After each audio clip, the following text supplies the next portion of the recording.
Hey Goose, why do you think Ash never used a Mega Pokemon until Journeys, which happened during Sword and Shield that didn't even have Megas? So Ash only ever catches Pokemon that are in the region that he's currently in during that series. So in X and Y, Ash only catches Kalos Pokemon, and the only Kalos Pokemon that has a Mega is Diancie, which is a mythical, and I don't think they were ready to give him mythicals yet until Sun and Moon, where they decided to give him a Meltan. And speaking of Sun and Moon, Brock and Misty get to evolve their Mega Steelix for Brock and Mega Gyarados for Misty during that show, so I'm glad that they followed suit in the next series by finally giving Ash a Mega Evolution. Theoretically, Ash could have used a Mega Evolution in X and Y if he brought back his reserves from the old series. He could have had Mega Sceptile, Glalie, Heracross, or the big one, especially Charizard, specifically Charizard Y, to rival Alon's Mega Charizard X, but I guess Charizard already got its big return in Black and White, so they didn't go that route. Instead of Mega Evolution, Ash gets a unique Greninja form called Ash Greninja, which grows hair that looks like his, and it has a giant shuriken on its back.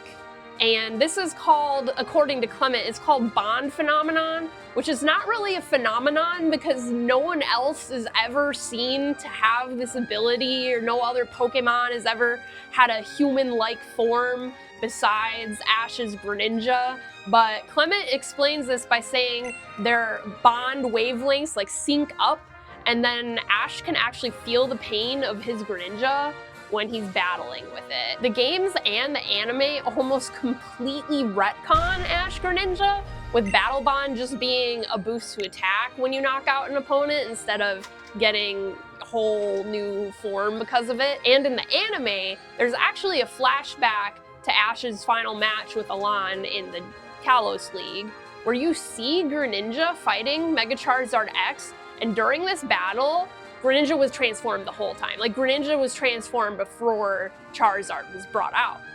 But you just see it as a regular Greninja, which a lot of people think is an error, but I don't think it was on purpose, because when Greninja came back to train with Ash and Lucario, it's explained more that they have an aura connection like Lucario. And Ash says when he battles with Greninja, it feels like Greninja's him and he's Greninja. And the screen shows that blue tone like it does when Aura is being used, but Greninja never transforms. The only other time that we actually see Ash Greninja is in the opening for To Be a Pokemon Master, which is the epilogue after Journeys. And that opening just had a montage of a lot of iconic scenes from the whole show. So it wasn't anything reanimated or anything new, but we did see Ash Greninja throw the orange water shuriken in the end of that opening. But it wasn't anything reanimated, so as far as I know, modern Pokemon could be a retcon. I wish Mega Greninja existed all the way back then, or even Mega Hawlucha to be on Ash's team, because it's like if you watched all of Sun and Moon and Ash never had any Z-moves, or if you watched all of Journeys and Ash never had any kind of Dynamax. Like, that's so strange to me that X and Y is the Mega Evolution series and none of the main characters get Mega Evolution.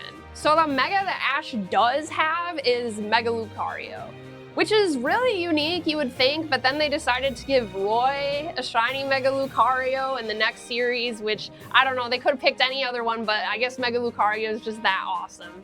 But he gets Mega Lucario, and it's really weird because in Sword and Shield, there aren't any Megas at all, and there are Megas throughout Journeys. Like, for example, you see Cynthia using a Mega Garchomp, and it's not very common that you see them, but in the World Tournament, so Journeys is meant to be this global series. Although it contains plot beats from Sword and Shield in like the Slumbering Weald arc and all that, it's not supposed to be Sword and Shield, the anime. It's supposed to be this big grand farewell, all Ash's friends come back, you see his old Pokemon, he gets to be the champion, in the final battle they get to use Z-moves, Dynamax, and Mega Evolution. Like, it's supposed to be pulling out all the stops, so I guess they brought Mega Evolution back just for that.